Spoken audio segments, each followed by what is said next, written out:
सबको जय मसीह की। आज बहुत सुंदर विषय है। अभी तक प्रभु के दास लोग प्रभु की वचन को लेकर हमारे बीच में सेवकाई कर रहे थे।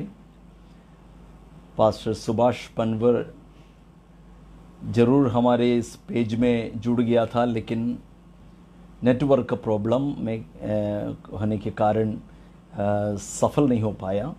प्रभु के दास जरूर इस विषय को लेकर कल प्रभु की वचन की सेवकाई करेंगे। मैं मेरी मिसेस के साथ आपके सामने प्रभु की वचन को लेकर आया हूं, और आप सभी लोग जानते होंगे जस्सी जॉर्ज और मैं पास्टर जॉर्ज करमटल।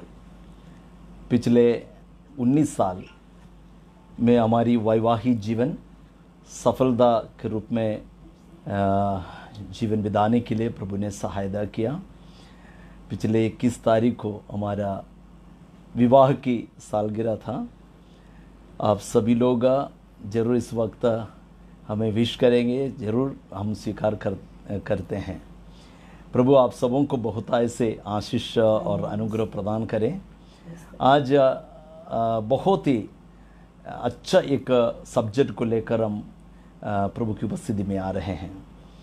अभी तक प्रभु के दास लोग सुंदर सुंदर वचन को लेकर हमारे बीच में सेवकाई दिया। आज हम आपस में कई बातें का चर्चा की। उन बातों को जो हमारा अभिप्राय है वो आपके सामने पेश करने के लिए चाहते हैं।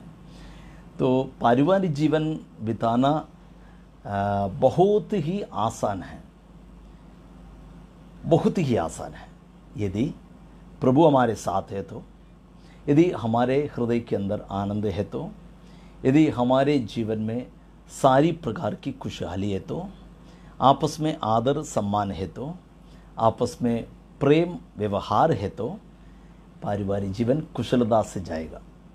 यदि इन तमाम चीज़ हमारे जीवन में नहीं है तो पारिवारिक जीवन कठिनाई में ही आगे बढ़ेगा। इसलिए पारिवारिक जीवन को कुशल बनाने के लिए छोटा सा टिप लेकर हम इस 1 घंटा आपके सामने आ रहे हैं। सबसे पहले छोटी सी प्रार्थना करेंगे, क्योंकि हमारा अभिप्राय नहीं, हमारा विचार नहीं, परमेश्वर जो विचार हमारे बारे में जो रखा है वो सफल हो। परमेश्वर की आत्मा हमारे बीच में कार्य करने पाए। Praise the Lord. एफसी और एफसी बा प्लीज़ इसमें ध्यान देना है, ठीक है। परमेश्वर का अनुग्रह हमारे बीच में रहने पाए। देखिए, हम 1 मिनट अब प्रार्थना करेंगे। परमेश्वर हमारे जीवन में अद्भुत अनुग्रह और आशीषों को प्रदान करें। सामर्थी जीविते दयालु परमेश्वर, हम तुझे धन्यवाद करते हैं प्रभु जी। आज इस रात्रि के समय तेरी उपस्थिति में आने के लिए तूने हमारे जीवन में सहायता किया, और जीवित वचन तूने हमारे हाथों में दिया है। ये वचन को लेकर हम थोड़ी देर लोगों के बीच में प्रचार करने के लिए चाहते हैं। ये आज तेरी आवाज़ को सुनने के लिए हम चाहते हैं। तेरी मीठे शब्दों को जो हमारे लिए तूने जो अभिप्राय रखी है वो अभिप्राय को सुनने के लिए हम चाहते हैं। प्रभु जी तू हमसे बोल और बातें कर। सुनने वाले हर एक प्रिय आशीषित होने पाए। सारी महिमा प्रशंसा तुझको देते हैं, यीशु मसीह के मीठे नाम से मांगते हैं, आमीन। एक गीत भी गाएंगे, छोटा सा 2-3 स्टैंजा ही हम गाएंगे, ठीक है। नया जीवन शुरू करेंगे प्रभु की आशीषों के साथ, अपना घर बनाएंगे जहाँ प्रभु रखता है, हम तो स्वर्ग बनाएंगे। नया जीवन शुरू करेंगे प्रभु की आशीषों के साथ, अपना घर बनाएंगे जहाँ प्रभु रहता है, हम तो स्वर्ग बनाएंगे। हर दिन एक मन होकर प्रभु के चरणों में बैठेंगे, प्रार्थना विनती और निवेदन करेंगे हरदम साथ। हर दिन एक मन होकर प्रभु के चरणों में बैठेंगे, प्रार्थना विनती और निवेदन करेंगे हरदम साथ। नया जीवन शुरू करेंगे प्रभु की आशीषों के साथ, अपना घर बनाएंगे जहाँ प्रभु रहता है, हम तो स्वर्ग बनाएंगे। कितना मधुर गीत है। लिखा है हम स्वर्ग बनाएंगे। ये पारिवारिक जीवन स्वर्ग तुल्य बनाना है तो हम परमेश्वर की आसरा लेना होगा। यदि परमेश्वर के ऊपर भरोसा करेंगे तो जरूर हम अपना पारिवारिक जीवन को स्वर्गमय बना सकता है। हालेलुया। तो आज हम जो भी बातों को रखने के लिए जा रहे हैं, आप बड़ी ध्यान से सुनिएगा। तो परमेश्वर का अनुग्रह और आशीष हमारे जीवन में है तो सारी सफलताओं को हम प्राप्त कर सकते हैं। सीधा ऑपोजिट सोचिए, परमेश्वर का अनुग्रह यदि हमारे साथ नहीं है तो स्वर्ग की जगह नरक का तुल्य हो जाएंगे। Praise Lord. तो हम सभी लोग अपना शादी का दिन को स्मरण करते होंगे, है ना। शादी के दिन में हम कितना चाहत रखते हैं कि हमारा शादी हो, और शादी के बाद इतने लोग आएंगे, धूमधाम हम लोग सब कुछ मना रहे हैं, और जल्दी से जल्दी हम आपस में एक दूसरे से परिचित होने के लिए, दूसरे से बात करने के लिए हम चाहत रखते हैं, है ना। तो उस दिन का खुशी, उस दिन का जो आनंद और एक आशा हम अपनी ज़िंदगी में रखते हैं। शादी के पहले हमारे अंदर कितना बड़ा स्वप्न था, हम बहुत स्वप्न देखते हैं। आजकल के जवान बच्चे लोगों को पूछ के देखिए, उन लोग से पूछ के देखिए आप शादी करने के लिए क्यों चाहते हैं, बोलेगा मेरे पास बहुत स्वप्न है, उस सपने को पूर्ति करते हुए मैं देखना चाहता हूँ। सही बात है कि नहीं? आप भी सपने देखा होगा। मैं बहुत सपने देखा हूँ, आप देखें? देखा हूँ, उससे बहुत सारे सपने। अच्छा, किस प्रकार का सपना आपने दिख रहा था? क्योंकि हम सभी लोगों का अंदर में ऐसा स्वप्न रहता है। जब स्वप्न का पूर्तिकरण जब नहीं होता है तब बहुत निराश हो जाते हैं, है ना। शादी तो होते हैं, शादी में हमने जो चाहत रखता था, जो आशा रखा था, वो आशा पूर्ति ना होने की वजह से बहुत निराशा हमारे जीवन में होती है। तो स्वप्न हम देखा है वो अलग है, और परमेश्वर रखा हुआ योजना अलग है। परमेश्वर रखा हुआ योजना के अनुसार ना चलते हुए हम अपना स्वप्न को पूर्ति करने के लिए कोशिश करेंगे ना, तो असफल हो जाएंगे। क्योंकि हमारा स्वप्न जो है संसार में रहने के कारण सांसारिकता के हिसाब से होगा, और माया मोह के अनुसार होगा, और हमारे जीवन में कई प्रकार की जो विचार जो आता है, शरीर का अभिलाषा, मन की अभिलाषा, और इसी प्रकार का कई प्रकार की चाहत हमारे जीवन में, सही बात है कि नहीं, कई प्रकार की जो चाहत हमारे जीवन में आता है।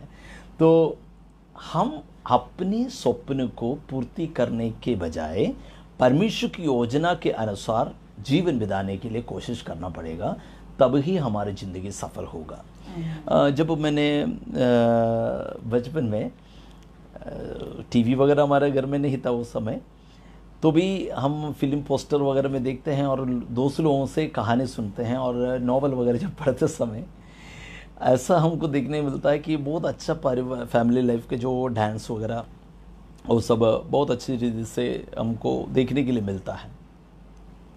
तो टीवी सीरियल में या सिनेमा में जो फैमिली लाइफ के बारे में सिर्फ प्यार बहुत ज़्यादा होते हैं, और पार्क वगैरह में डांस वगैरह जो करते हैं, तुरंत सीन चेंज हो जाते हैं, नए नए कपड़ा बदलते हैं, बहुत ही खुशी के साथ घूमने चलने फिरने बहुत अच्छा लगता है। लेकिन वो सब था हमारा सपना। लेकिन ओरिजिनलिटी में जब आए ना, तब हमको पता चला सिनेमा नहीं है हमारा सपना, हमारा जीवन। जो सिनेमा में दिखता है या दूसरों के ज़िंदगी में जो दिखता है, वो बाहर जो दिखता है ना, वो नहीं है ओरिजिनलिटी। ओरिजिनलिटी बोलने से बहुत अंदर है, हमारे अंदर का स्वप्न और ओरिजिनलिटी में बहुत अंदर है। सही बात है कि नहीं? सही बात है। आपको कुछ बोलना है तो बोल सकते हैं। तो परमेश्वर के साथ जीवन बिताने वाला व्यक्ति, ईश्वरीय भय रखने वाला व्यक्ति, परमेश्वर के वचन के अनुसार चलने के लिए चाहत रखने वाला व्यक्ति हमेशा परमेश्वर के साथ वार्तालाप करेगा। सबोपदेशक 4 अध्याय उसका 12 आयत में एक वचन लिखा है, उस वचन को अभी पढ़ के सुनाएंगे। सबोपदेशक 4 अध्याय उसका 12 आयत में पढ़िएगा। क्योंकि 4 अध्याय उसका 12। ओके, मदद करना पड़ रहा है। यदि कोई अकेले पर प्रबल हो तो हो, परंतु 2 उसका सामना कर सकेगा। जो डोरी 3 धागे से बटी हो वो जल्दी नहीं टूटेगा। वो वचन बस हमको पढ़ना है, लिखा है। यदि कोई, हाँ नहीं, उसको नहीं पढ़ना है। जो डोरी 3 धागे से बटी हो वो जल्दी नहीं टूटेगा, है ना? Praise the Lord. तो परमेश्वर का वचन के अनुसार हम इस बात को देख सकते हैं। यदि यीशु मसीह के साथ, परमेश्वर के साथ हमारा ज़िंदगी को हम बनाए रखेंगे तो वो हमारा पारिवारिक जीवन नहीं टूटेगा। रस्सी को देखे होंगे, 3 धागे से बटी है ना? तो अपन उसी रस्सी को ही हम लोग खरीदना है, तो वो कितना भी खींचो टूटेगा नहीं। वो एक राज है उसमें। परमेश्वर के वचन भी इस प्रकार करते हैं। ऐसा है तो पति पत्नी और तीसरा परमेश्वर है। हम परमेश्वर के साथ संगति करेंगे तो बहुत ही सफलता अपने जीवन में हासिल कर सकते हैं। तो यदि परमेश्वर नहीं है तो हम आपस में बहुत ही कुछ कार्यों को करने की कोशिश करेंगे, सब कुछ सफल हो जाता है। असफल हो जाता है। असफल हो जाता है। देखिए हम तो बोलते हैं असफल होंगे, ये हमारा स्वप्न है, लेकिन ऑपोजिट ही होता है, असफल ही होता है। तो हम परमेश्वर के साथ यदि पारिवारिक जीवन बिताएंगे तो बहुत ही आशीषों को जीवन में हासिल कर सकेंगे। भजन संहिता में एक 127 और 128 ये 2 अध्याय, 2 भजन बहुत ही आशीषित भजन है। 127 भजन एक घर बनाने के बारे में बताया गया है, लेकिन 128 भजन, 128वां भजन परिवार को बनाने के बारे में बताया गया है।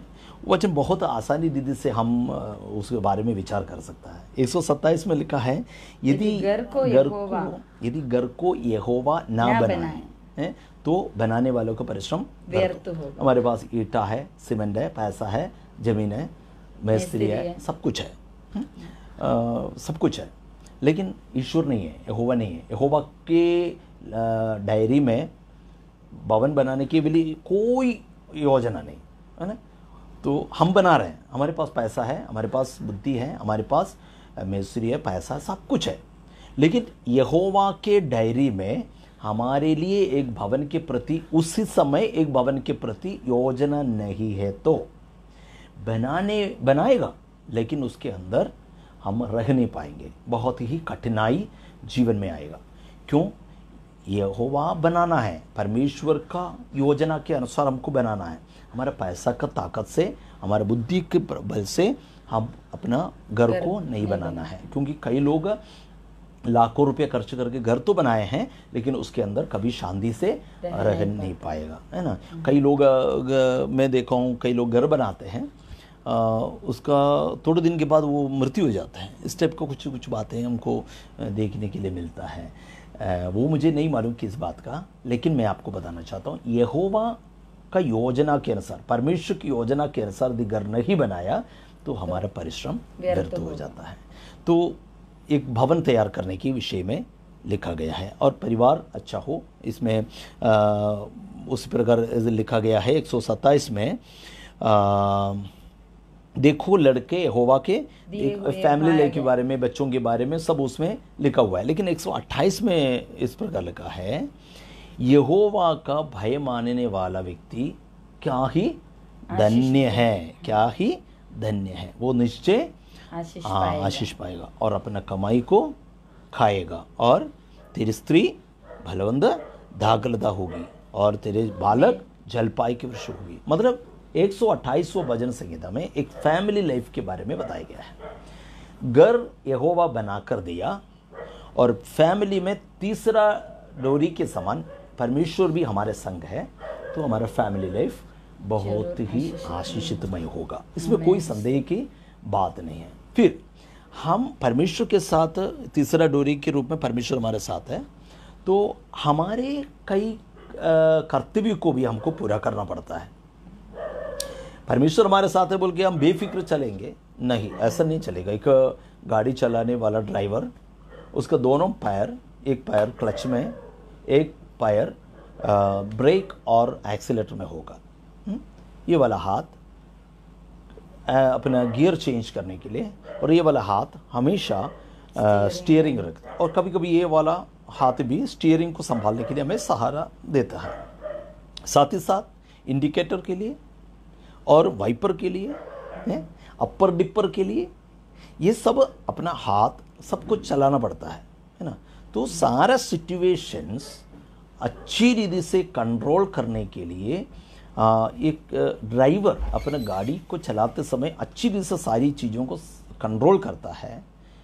उसी प्रकार अपना सारा बातों में पारिवारिक जीवन को अच्छी रीति से चलाने के लिए योगदान जरूरी है। हमारे लिए कई प्रकार के उत्तरदायित्व हैं, उस उत्तरदायित्व को हम पूरा नहीं करेंगे और परमेश्वर हमारे साथ है बोलकर बेफिक्र चलेंगे तो प्रॉब्लम हो जाएगा।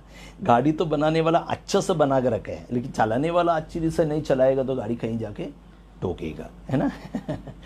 सही बात है कि ना।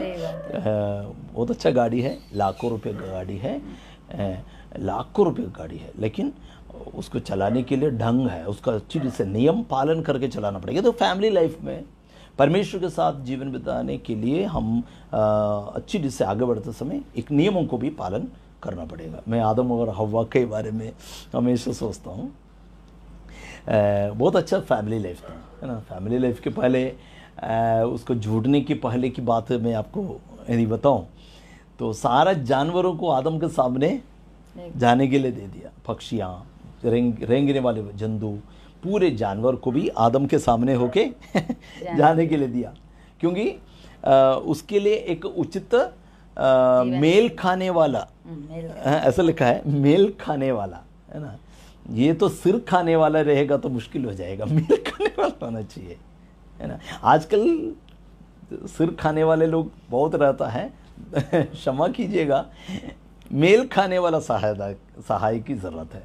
यदि मेल खाने वाला सहायक के लिए सारी जानवरों को सामने से होकर दिया, सबको अच्छा अच्छा नाम रख दिया, प्यार से बड़ा नाम रख दिया। वो खोज रहा है, सिंह आ रहा है तो सिंह करके नाम रखा, तो ये मेरे साथ मेल खाएगा कि नहीं। देखा तो बहुत गरजने वाला एक जानवर मेरे साथ कोई मेल नहीं खा रहा है, उसके पीछे सिंह के जैसे मेल खाने वाला एक जानवर और आ रहा है। तो आदम सोच लिया ये तो मेरा मेल नहीं खाने वाला, उसका नाम सिमही डालकर भेज दिया।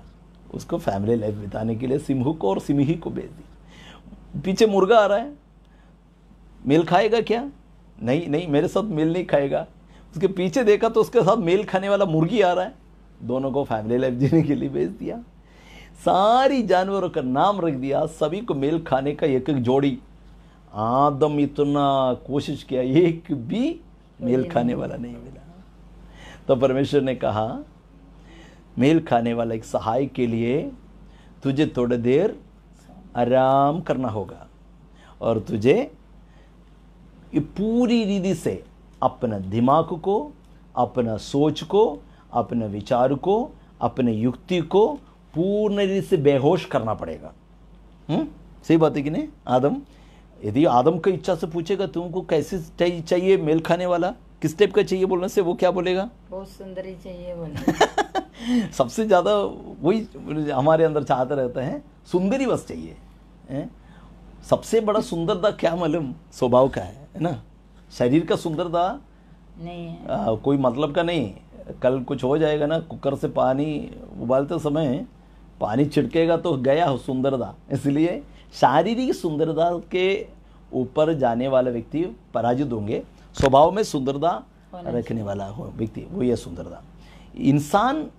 इंसान से यदि पूछेगा ना तो इंसान जरूर वो बोलेगा कि जैसे मैंने एक प्रचार सुना हूँ, ABCDEF, ये मतलब एज मेरा छोटा उम्र की होनी चाहिए, B ब्यूटी होना चाहिए, भी जो बोला ना सुंदरता, C अच्छी रीति से कैरेक्टर होना चाहिए, हाँ कोई गलत स्वभाव का ना हो और कोई दोष उसके ऊपर ना लगे हो, D डिग्निटी, अच्छा योग्यता उसकी जीवन में होनी चाहिए, और E एलिजिबिलिटी, कुछ तो नौकरी या कुछ तो उनके जीवन में होनी चाहिए, F फैशन, आजकल बच्चे लोग क्या करते हैं, फैशन वाली होनी चाहिए, अच्छी रीति से चलने वाली, ओके मैं हमेशा बोलता हूँ कांटा वाला चप्पल में चलने वाली, ऐसा चलने वाली बहन मेरे से क्षमा कीजिएगा, फैशन का दुनिया में किसी का चीज कोई गारंटी नहीं है। सारी कपड़ा दुकान में लिखे रखा है मैं कपड़ा खरीदने के लिए जाता हूँ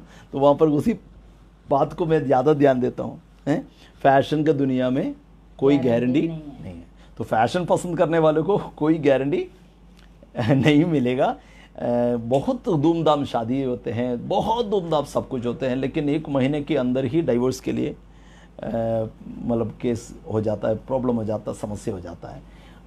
बस ABCDEF, age, beauty, character, dignity, eligibility और फैशन, इतना पीछे जाने वाले व्यक्ति के जीवन में पराजय आएगा। लेकिन जो लास्ट है जो जी, वो गॉड्स फियरिंग, ओके, ईश्वरीय भय होना चाहिए। वो कोई नहीं पूछता है ईश्वरीय भय, या संडे स्कूल जाते थे क्या, या परमेश्वर के वचन पढ़ते थे क्या, कलीसिया में कैसे हैं और समाज में कैसे हैं और अपने मोहल्ले में कैसे हैं, देश में कैसे हैं, अच्छा गवाही रखने वाला, ये कोई पूछता नहीं है। गॉड फियरिंग ये पारिवारिक जीवन में बहुत जरूरी है। यदि परमेश्वर का ईश्वरीय भय रहेगा ना तो वो कभी पराजय नहीं होगा, क्योंकि परमेश्वर से भय रखने वाला व्यक्ति ही नियमों को पालन करेगा ना।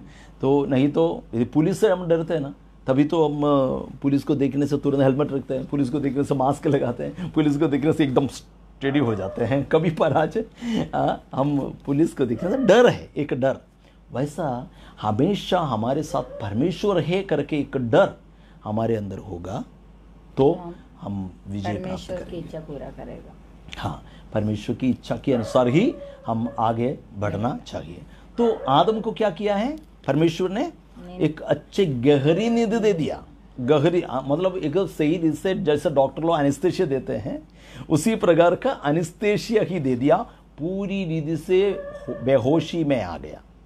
उसके बाद उसके एक पसली से हड्डी निकाल दिया और मांस वगैरह फिट करके दे दिया है। इसलिए उस वचन को थोड़ा सा पढ़ लीजिएगा, उत्पत्ति की किताब 2 अध्याय में, उत्पत्ति की किताब 2 अध्याय में उसका 23 और 24 आयत पढ़िए। 2 अध्याय उसका 23 और 24। तब आदम ने कहा, अब यह मेरी हड्डियों में की हड्डी। देखिए वहाँ पर ऐसा लिखा है, जब आदम ने देखा, आदम को पता चला मुझे एनेस्थेशिया देकर बेहोशी किया है, उसके बाद में देखा एक पसली नहीं है और पसली से बनाए हैं और मेरे से मांस से लेकर प्लास्टिक सर्जरी, बहन लोग सॉरी, प्लास्टिक सर्जरी करके एक अच्छी रीति से, मतलब मैं हमेशा बोलता हूँ पुरुष है ना, ये आजकल हम देखेंगे तो जानवरों में कौन सुंदरता रहता है, मुर्गा रहता है, मुर्गी रहता है। मुर्गा मुर्गी क्यों जानवरों में सिंह को देखो, सिमही को देखो, सबसे ज्यादा सुंदर कौन सा रहता है? सिंह। बहुत चूंजी सब बोलिए, सिंह रहता है। लेकिन इंसानों में लड़कों से अच्छा रहता है ना लड़की, है ना लेकिन मैं आपको बताऊं, परमेश्वर ने जब आदम को बनाया ना, इतना सुंदर सा बनाया था, इतना सुंदर सा बनाया था। हमारे इस हाथ से इधर उधर से काट पीट के लड़की को बनाया, तभी तो सुंदर हो गया। मतलब आदम का सुंदरताई का आधा हवा को दे दिया, तो तभी तो सबसे ज्यादा सुंदर के रूप में परमेश्वर ने बनाकर हवा के सामने, सॉरी आदम के सामने हवा को खड़ा किया। तब आदम ने उस सुंदर स्त्री को देखकर क्या कहा? ये मेरी हड्डियों में की हड्डी, हाँ, ये मेरी हड्डियों में का हड्डी है और मेरे मांस में का मेरे मांस में का मांस है। मतलब मेरे हड्डियों में की हड्डी है और मांस में का मांस है। एक पास्टर साहब इस प्रकार बता रहे थे कि पुरुष को ज़्यादा रोने का खूबी नहीं है, आंसू बहाने का खूबी नहीं है। पुरुष के अंदर दुख है तो भी कंट्रोल करता है, आंसू नहीं आता है। लेकिन लेडीज को भी कुछ भी बोलेंगे ना, बहुत रोती है, इतना आंसू बहाएगा ऐसा लगता है कि बाढ़ आ गया। सही बात है कि नहीं? देखिए, वो पास्टर साहब ऐसा कह रहा था, पुरुष को आंसू बहाने का यदि वो खूबी दिया होता ना तो प्रॉब्लम हो जाता, बिगड़ जाता। क्योंकि इंसान को मिट्टी से बनाए हैं, तो मिट्टी में पानी पड़ेगा तो पिघल जाएगा। तो स्त्री को हड्डी से बनाया है, तो जितना भी पानी पड़े पिघलेगा। मेरा साथ दे रही है, आप लोग भी हमारा साथ दीजिए। बहन लोग प्लीज़ हमसे नाराज मत होइएगा। ये एक पास्टर का कहानी है, कहानी की बात है, मेरा नहीं है।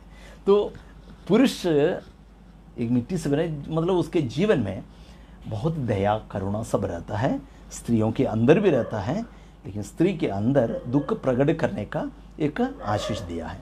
तो आदम ने हव्वा को देकर क्या कहा? ये मेरी हड्डी में का हड्डी है, मांस में का मांस है। एक अंगीकार, आपस में ये मेरा है करके वो अंगीकार किया है।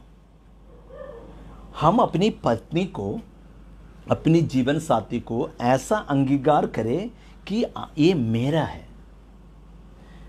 शादी के बाद या वैवाहिक जीवन में प्रवेश किए हुए हम सब एक दूसरे को सम्मान देना चाहिए, एक दूसरे को अंगीकार देना चाहिए, और हम कहना चाहिए ये मेरा मांस में का मांस है। देखो, हमें देखिए, मैं थोड़ा सा काला हूँ, पत्नी हमेशा कहते हैं आप काले हैं, मैं गोरी हूँ।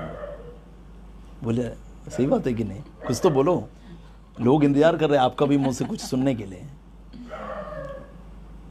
जरूर। क्या? मैं गोरी हूँ।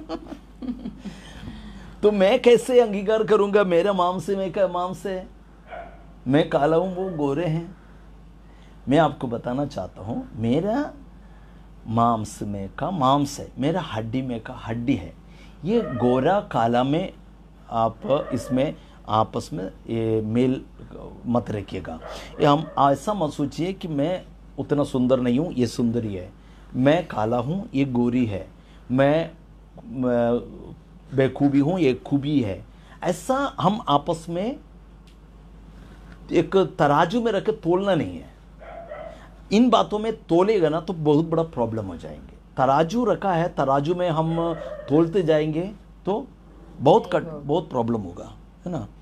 देखिए, हम पसंद करके शादी कर लिया तो उसी समय का जो पसंद है वो आखिरी तक होना चाहिए।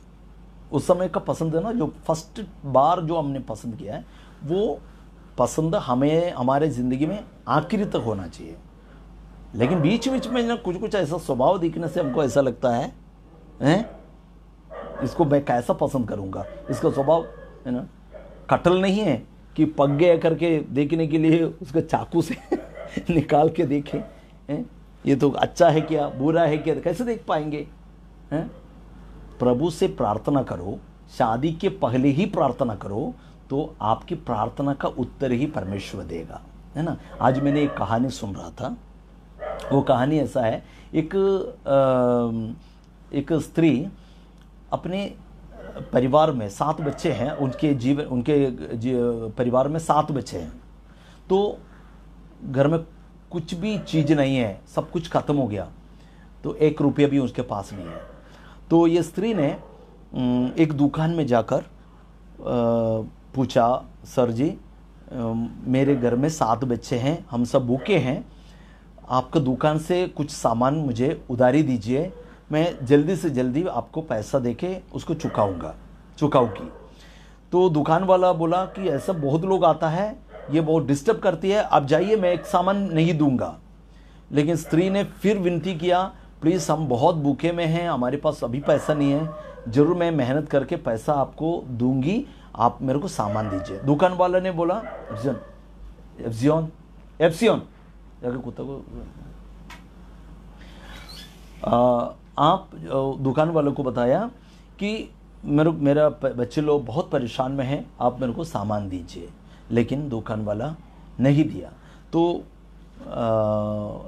पास में एक आदमी बैठा था, उसने तुरंत कहा, देखो आप उस स्त्री जो मांग रहे हैं वो दे दीजिए, मैं पैसा दूंगा। तो दुकान वाला को अच्छा नहीं लगा। दुकान वाला क्या बोला, आप पैसा मत दीजिए, मैं एक बात कहूँगा, उसी के अनुसार ही मैं आपको सामान दूंगा। आपका जो लिस्ट है, एक लिस्ट लेके आए ना, ये लिस्ट में एक तराजू के एक साइड पर रखूँगा और उसी के वजन में आपको सामान दूंगा। मतलब आपके लिस्ट में जो वजन है उसी के अनुसार आपको सामान दूंगा फ्री में। मतलब दुकान वाला चालाक है, उसको मालूम है कागज में कोई वजन नहीं है, तो सामान उतना देने की ज़रूरत भी नहीं है। तो ये कागज के भारी वजन कितना है उसी के अनुसार। तो उसने तराजू ले लिया, तराजू में एक जगह पे अपना मतलब स्त्री जो लेके आया वो लिस्ट को रख दिया। तो सामान लेने के लिए जब वो आदमी दुकान वाला मुड़ गए, तुरंत ये तराजू ना, ये जो जहाँ जिसमें प्रार्थना मतलब उसने सामान लिखा, वो लिस्ट दुकान वाले के हाथ में देने के पहले ना स्त्री एक पेन लेके कुछ लिख दिया और सामान का लिस्ट मांगे ना, तुरंत उसमें कुछ ऐसी लिख कर वो तराजू में रख दिया था। तराजू ये एकदम नीचे हो गया, मतलब जो इस पेपर में रखा ना वो भाग नीचे हो गया, और उस तरफ सामान कितना भी डालो ये तराजू ऊपर नहीं हो रहा है, मतलब लिस्ट रखा हुआ चीज ऊपर नहीं हो रहा है। दुकान वाला अचंभित हो गया, शक्कर तोल रहे हैं, 2 किलो शक्कर तोला, उसके बावजूद भी ये पेपर रखा हुआ तराजू का जो भाग है वो नीचे ही हो रहा है। तुरंत दुकान वाला अचंभित हो गया, परेशान हो गया, ये क्या हो रहा है। पूरा सामान तोल के रख दी, तोल के रखने के बाद देखा तो ढेर सारा सामान दुकान से निकला है। पट्टी होना अड़की, वो बहुत ढेर सारा सामान है। तो ये क्या बात है, ये किस वजह से ये बात प्रॉब्लम हो रहा है। तुरंत दुकान वाला वो कागज निकाल कर देखा, तो कागज में क्या लिखा है मालूम, एक साइड में पूरा अपना लिस्ट लिखा है और एक साइड में क्या लिखा है, हे परमेश्वर मेरी अवस्था को तू जानता है और मेरी सारी ज़रूरतों को तू ही पूरा करे, ऐसा करके लिखा है। तो दुकान वालों को समझ में आया ये तो लिस्ट के साथ एक प्रार्थना विषय भी है, तो इसलिए ये तराजू नीचे हो गया करके। देखो स्त्री ने क्या कहा मालूम, देखो मेरे परमेश्वर मेरा साथ दिया है। प्रिय विश्वासियों, प्रिय आप मेरे सुनने वालों, आपका लिस्ट है ना, आपका प्रार्थना विषय के साथ यदि लिखोगे ना, तो आपका जरूरत जब तक पूरा नहीं होगा तब तक ये तराजू ऊपर उठेगा ही नहीं। तो आप वजन बनाओ, अपने लिस्ट में वजन बनाओ, अपना प्रार्थना में वजन बनाओ, क्योंकि आपकी प्रार्थना का जो सारी उत्तर आपका फैमिली लाइफ में मिल सके, है ना। तो हमारा फैमिली लाइफ में हम बहुत ही प्रार्थना बहुत ही अनिवार्य है। हमारे जीवन में प्रार्थना रहेगा तभी हमारे जीवन में सफलता प्राप्त होंगे। सही बात है कि नहीं। तो एक आपस में अंगीकार करना है, आपस में आदर देना है, आपस में एक दूसरे को सम्मान देना है ना। कई लोग जो है रीति रिवाज के कारण, बहुत रीति रिवाज है ना, स्त्री हमेशा झुक कर रहना चाहिए, तो पति हमेशा उसको डांटते हैं। आजकल शादी में ढेर सारा सामान मिलता है। एक लड़की की शादी में लड़की के घर वालों ने वॉशिंग मशीन खरीद के दिया, फ्रिज खरीद के दिया, खट्टे खरीद के, बहुत ढेर सारा चीज़ खरीद के दिया। तो लड़का वाले ने बताया कि वॉशिंग मशीन का ज़रूरत नहीं है, और वॉशिंग मशीन के जगह में कुछ और सामान दे दीजिए। तो लड़की का पापा ने बोला कि क्यों, वॉशिंग मशीन आपको क्यों ज़रूरत नहीं है? तुरंत लड़का वाले ने बोला कि लड़की ही वॉशिंग मशीन है, लड़की ही कुकर है, हैं?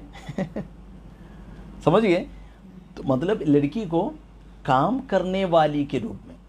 अक्सर मेरे पास भी ऐसा प्रार्थना विषय आया है, माता पिता आकर बोलते हैं पास्टर जी मेरा बेटा बड़ा हो गया है और मेरा बेटा का हम भी बुजुर्ग हो गया है,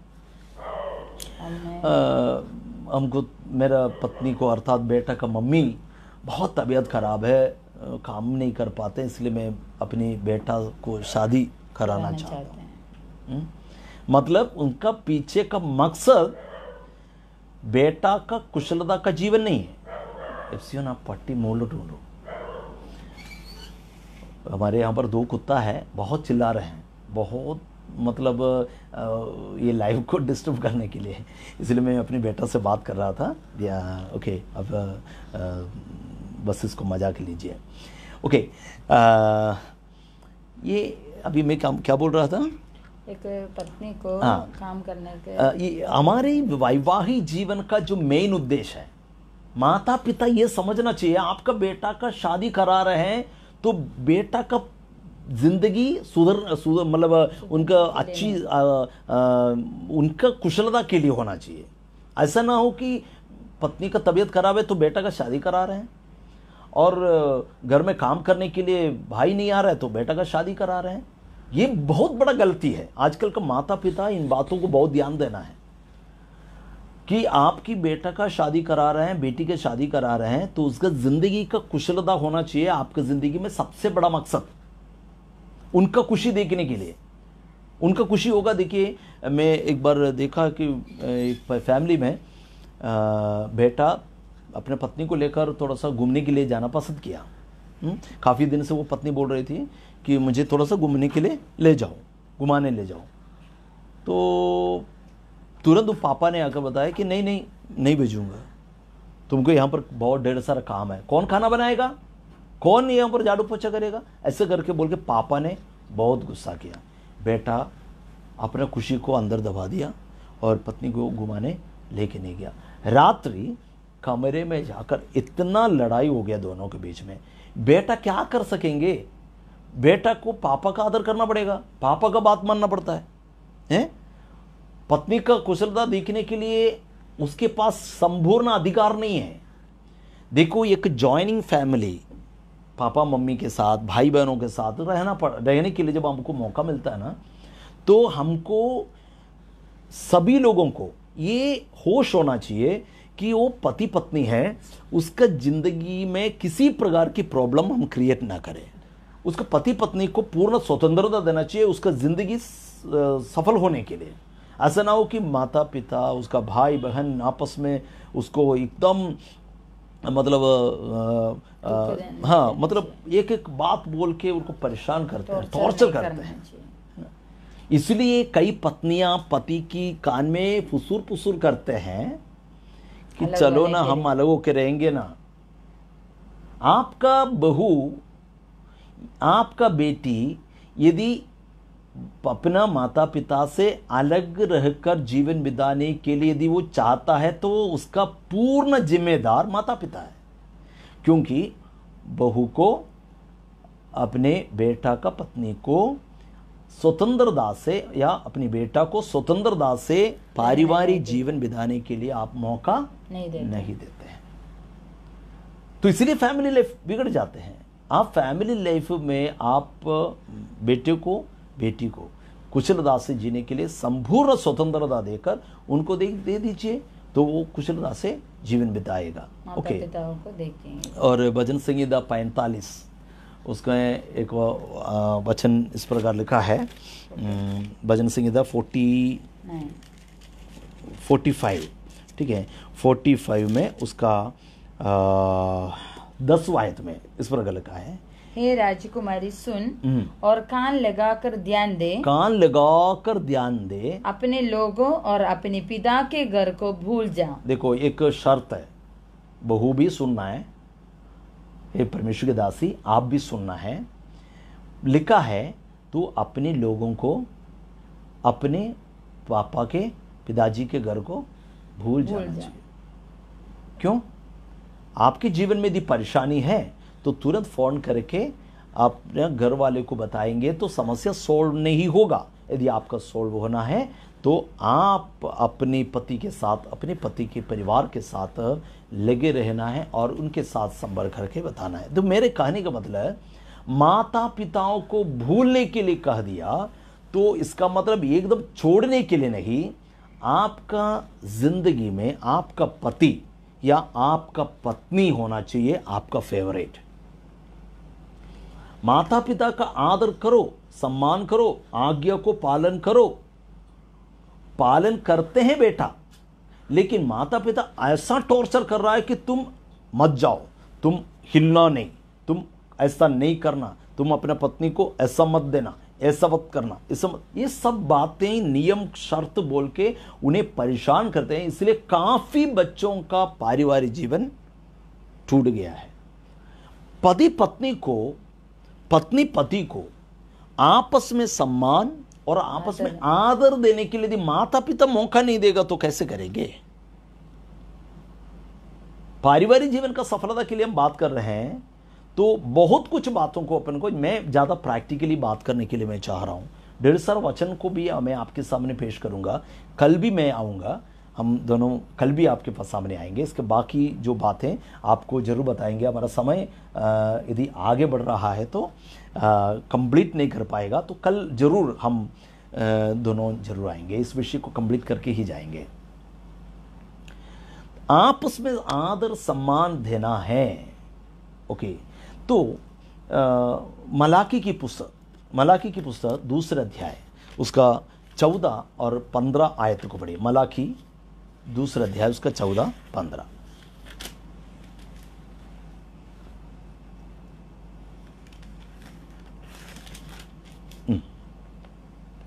इसलिए क्योंकि यहोवा तेरे और तेरी उस जवानी की संगिनी और ब्याही हुई स्त्री के बीच साक्षी हुआ था। हाँ, कौन साक्षी हुआ था?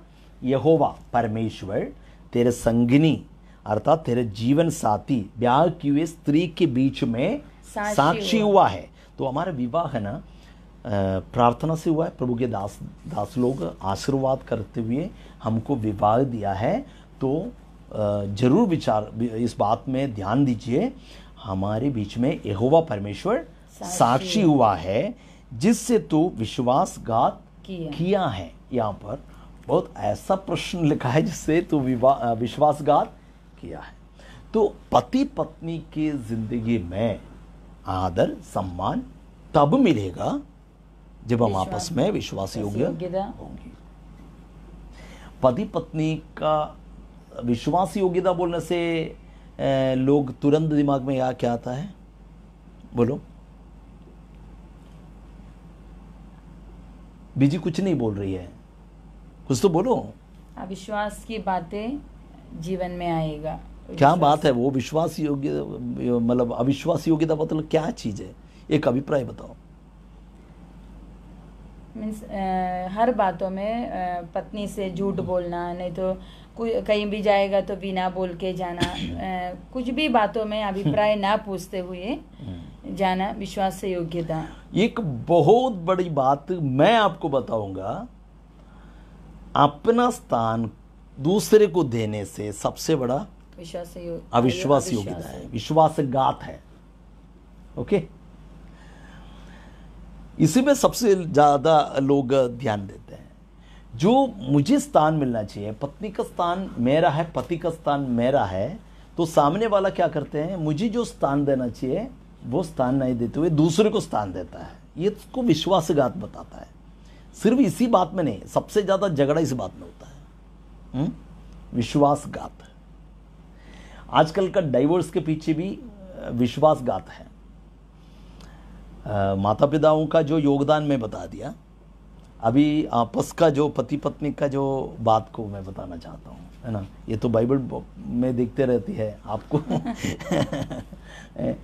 तो विश्वासघात किन किन बातों में है?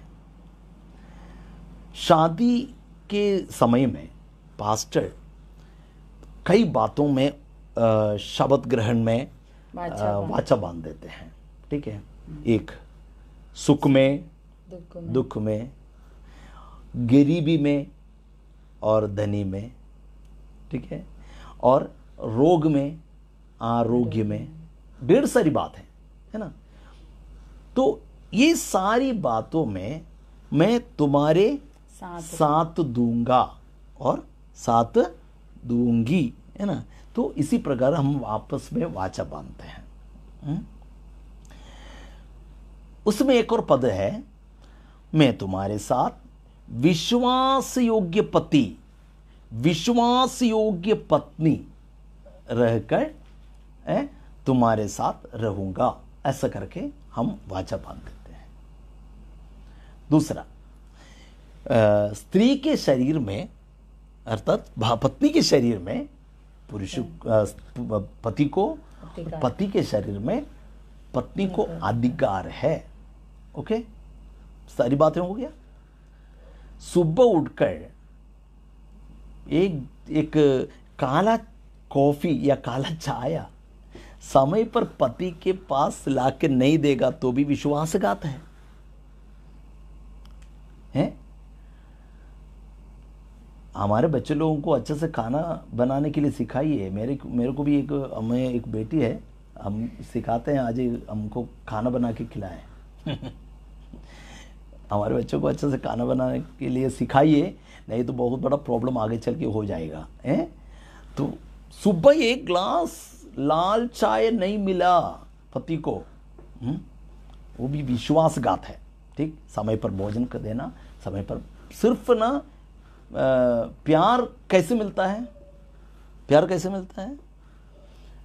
मुझसे प्यार करो, मुझसे प्यार करो बोलने से कैसे प्यार करेंगे? एक दूसरे की जरूरत को जानना बहुत ही जरूरी। मुझे पति को हमेशा पत्नी की सारी जरूरत के ऊपर ध्यान होना चाहिए, है? ध्यान होना चाहिए। शादी होने के बाद भी पति अपना कमाई अपना पापा के हाथ में दे रहे हैं। अभी कमाई, मैं नौकरी करके कमाई लेके, मैं पापा स्ट्रिक्ट करके रखा है, तुम जो पेमेंट मिलेगा मेरे हाथ में लाके देना। तो पत्नी की जरूरत पति जानते हैं।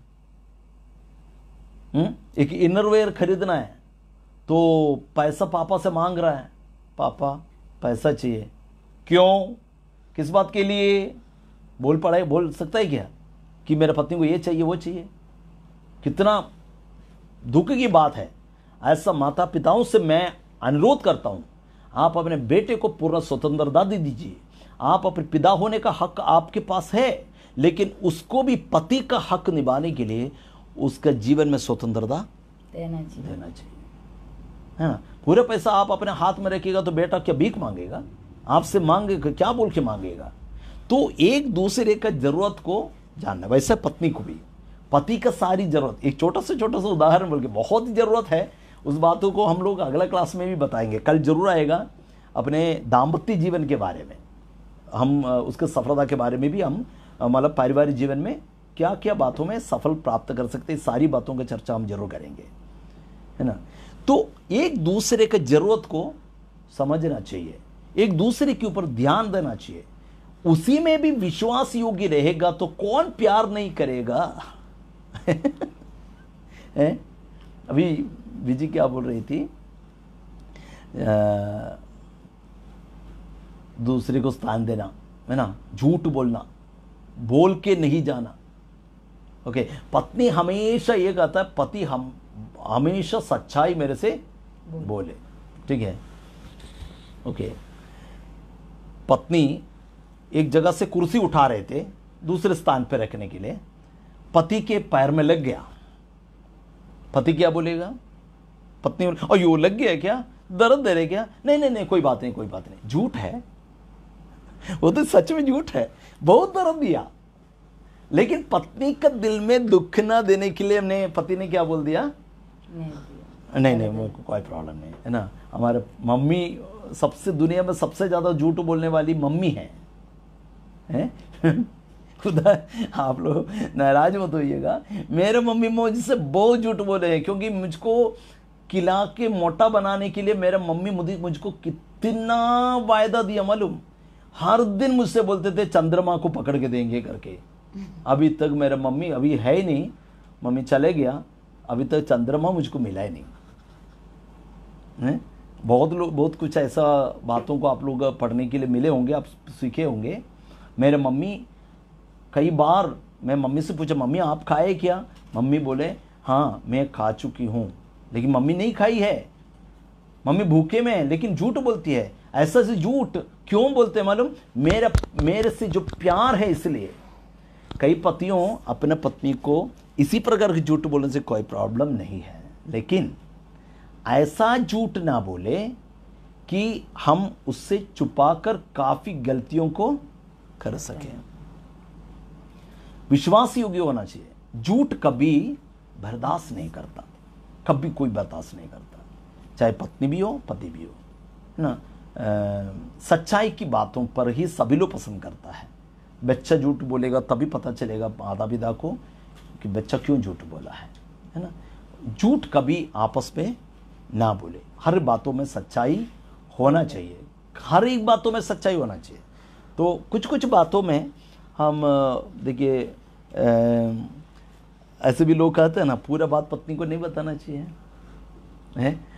कुछ कुछ बातें अपने अंदर रखना जरूरी है, तो उसी को झूठ के कहानी के रूप में बनाकर पत्नी को नहीं सुनाना चाहिए। वो हमारे लिए बहुत बड़ी हानि का कारण हो सकता है। तो एक वचन पढ़ेंगे, श्रेष्ठ गीत उसका 8वां अध्याय उसका 6वां आयत पढ़िए। श्रेष्ठ गीत 8वां अध्याय उसका 6वां आयत। मुझे नागिने के समान, थोड़ा हिंदी में कमजोर है, मैं साथ दूंगा। अपने हृदय पर लगा रख, मुझे नगीने के समान। नगीने बोलने से क्या है? मलयालम बाइबल में इस प्रकार लिखा है मुद्रम मोदिरम, मतलब जिसमें चाप लगी है वो अंगूठी। शादी के समय में हम नहीं पहनते हैं, लेकिन काफ़ी लोग अंगूठी आदान प्रदान करते हुए देखा हूँ। उसमें चाप लगाए रहते हैं। लड़की के अंगूठी में पति का नाम, पति के अंगूठी में पत्नी के नाम, ऐसे चाप लगाते हैं। और अंगूठी चोरी हो गया तो फिर गया काम से। ऐसे चाप लगाए हुए अंगूठी है ना, गारंटी नहीं है, चोरी हो गया तो गया। लेकिन यहां पर बताए हुए अंगूठी एक राजा के उंगली में पाए जाने वाला अंगूठी है। हम देखते हैं ना, कलेक्टर के पास एक सील रहता है, उसका सील लग गया, उसका मुहर लग गया तो उसका अधिकार का पत्र है, अधिकार का चिन्ह है। तो एक राजा के उंगलियों में पाए जाने वाला जो मुहर लगाया हुआ, मुहर लगाने वाले एक अंगूठी रहता है, वो राजा का सील है। राजा हस्ताक्षर करने के लिए उस अंगूठी को इस्तेमाल करता है। तो यहां पर लिखा है श्रेष्ठ गीत। आप पढ़ के देखिए, कभी कभी पति पत्नी नो बीच बीच में श्रेष्ठ गीत पढ़ना अच्छी बात है, आपस में ही पढ़ना, अकेले नहीं पढ़ना, ठीक है। श्रेष्ठ गीत को पढ़िए, और श्रेष्ठ गीत में आप पढ़ते समय सांसारिक अर्थात आक्षरिक बातों को उसमें मिलाना नहीं, ठीक है। आत्मिक नजरों से आत्मिक बात समझकर ही इस श्रेष्ठ गीत को पढ़ना है। मतलब यीशु दुल्हा है, कलीसिया दुल्हन है, तो एक दुल्हा और दुल्हन दोनों का आपसी चर्चा है ये श्रेष्ठ गीत। तो इस एक एक आयत को पढ़ते समय प्रभु यीशु मसीह दुल्हा के रूप में, कलीसिया दुल्हन के रूप में, कुमार के रूप में यीशु मसीह, कुमारी के रूप में कलीसिया। तो ये कलीसिया कहता है, अर्थात स्त्री कहता है, मुझे नगीने के समान एक मुहर लगा हुए अंगूठी के समान तेरे हृदय पर लगा रहे। हाँ, कहां पर? अंगूठी हृदय पे कैसे लगाएंगे? अंगूठी तो उंगली पे लगाना है, नगीने उंगली पे लगाना चाहिए ना, लेकिन हृदय पे ऐसा मुहर हमारे हृदय पे लगना चाहिए, वो सील लगना चाहिए। इसके अलावा कोई दूसरा चीजों को उस पे कोई स्थान नहीं। तो नगीने के समान हृदय पे रखो। अगला वचन लिखा है, और ताबीज के समान, ताबीज के समान अपना हाथ पर रखो। ये ताबीज बोलने से आप लोग अचंभित हो गए होंगे। ताबीज बोलने से लोग बांधते हैं ना, ताबीज बांध के, ये ताबीज नहीं है। वो भी राजा के पास जो पाए जाने वाला मुहर लगाने वाला एक अंगूठी ही है, ठीक है, एक सील। तो ये ताबीज के बारे में यदि बोलूं, हमको जो मालूम है ताबीज, वो क्या ताबीज है, तंत्र मंत्र करके जो देते हैं ना, नजर ना लगने के लिए और उन्नति पाने के लिए, रोग ना आने के लिए। लोग उसको कितना संभालते हैं मालूम? उसी प्रकार पत्नी पति के दिल में, पति के हाथ में बने रहना चाहता है।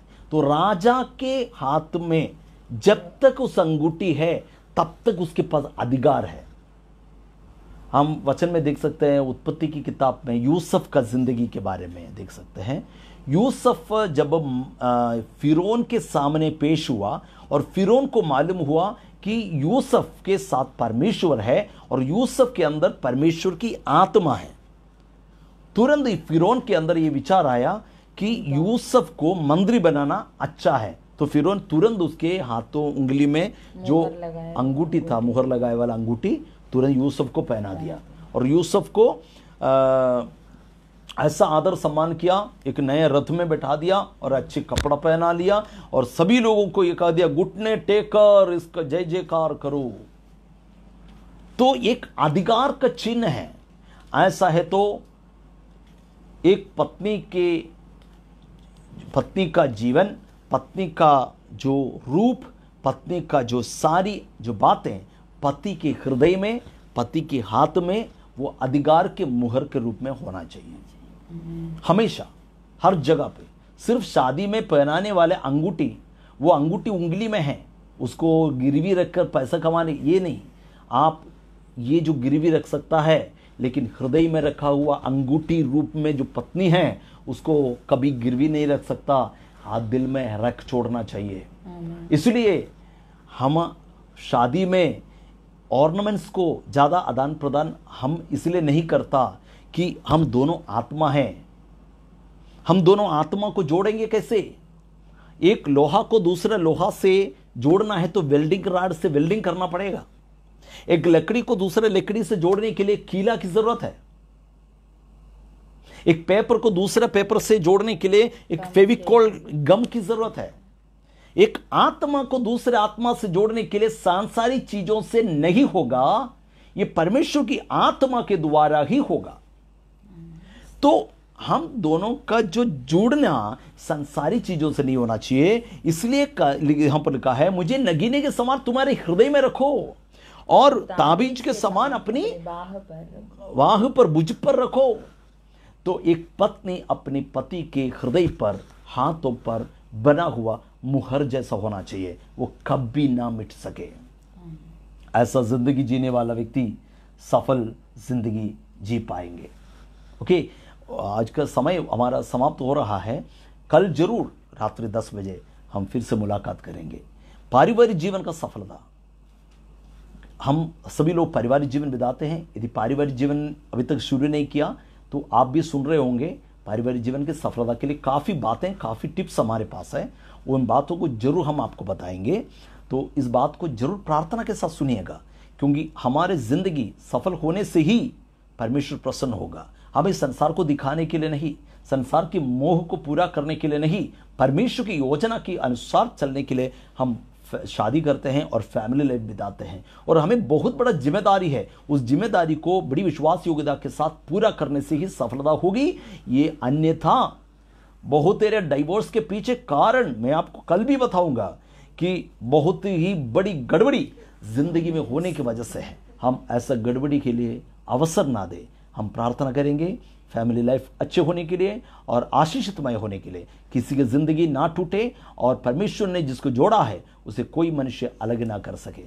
मैं अभी जिससे अनुरोध करूंगा, प्रार्थना करेंगे। हमारे स्वर्गीय पिता परमेश्वर, हम आपको धन्यवाद देती हूँ प्रभु जी, सुंदर अवसर हमारे जीवन में दिया परमेश्वर की उपस्थिति में आने के लिए। प्रभु जितने लोग हमारे साथ तेरे वचनों को सुना, हमारे जीवन के लिए एक अच्छे पारिवारिक जीवन बिताने के लिए आने वाले दिनों में हर एक व्यक्तियों के जीवन में प्रभु सहायता कर। हमें परमेश्वर की आत्मा हमें नियंत्रण करने पाए। प्रभु के वचन के आधार पर परमेश्वर जो इच्छा करते उसी प्रकार हमारे जीवन को आगे बढ़ाने के लिए प्रभु सहायता कर। परमेश्वर की आत्मा हमें नियंत्रण करने पाए। अनेक परिवार में इन दिनों में निराशा के साथ, दुख के साथ हमें उनके पारिवारिक जीवन बिताते हैं प्रभु जी, उनके लिए हम प्रार्थना करते हैं परमेश्वर की आत्मा उनसे बातें करने पाए प्रभु जी। इन दिनों में एक नया निर्णय के साथ आगे बढ़ने के लिए प्रभु सहायता कर। परमेश्वर के आगमन के लिए इंतजार करते हुए एक अनुग्रहित जीवन बिताने के लिए प्रभु सहायता कर। प्रार्थना सुने इसलिए धन्यवाद। यीशु मसीह के नाम से मांगते हैं, सुनो और ग्रहण कर पिता। आमीन आमीन। जय मसीह की। 5 स्टोन फेसबुक पेज में इस प्रकार हर दिन 5 पास्टर लोग प्रचार करते हैं और कल भी पारिवारिक जीवन की सफलता के बारे में ही चर्चा होगी। तो प्रभु के दास लोग जरूर हमारे बीच में प्रभु की वचन को लेकर आएंगे और ठीक 6 बजे ऑनलाइन संडे स्कूल होगा। तो आप ऑनलाइन संडे स्कूल में भी शामिल होइए, आपके बच्चों को इस संडे स्कूल में शामिल कराइए। इस फेसबुक पेज को आप लाइक करें और ज़्यादातर शेयर करें ताकि और भी लोगों के लिए ये आशीष का कारण हो सके। और यूट्यूब में भी आप हमारी इस सारी प्रचार देख सकते हैं। जितने परमेश्वर के दास लोग प्रचार करते हैं उस वीडियो को हम यूट्यूब में भी स्टोर करते हैं। यूट्यूब जो 5 स्टोन यूट्यूब चैनल है उसको भी आप सब्सक्राइब करें। प्रभु हम सबों को आशीष दे। जय मसीह की। जय मसीह की। आमीन।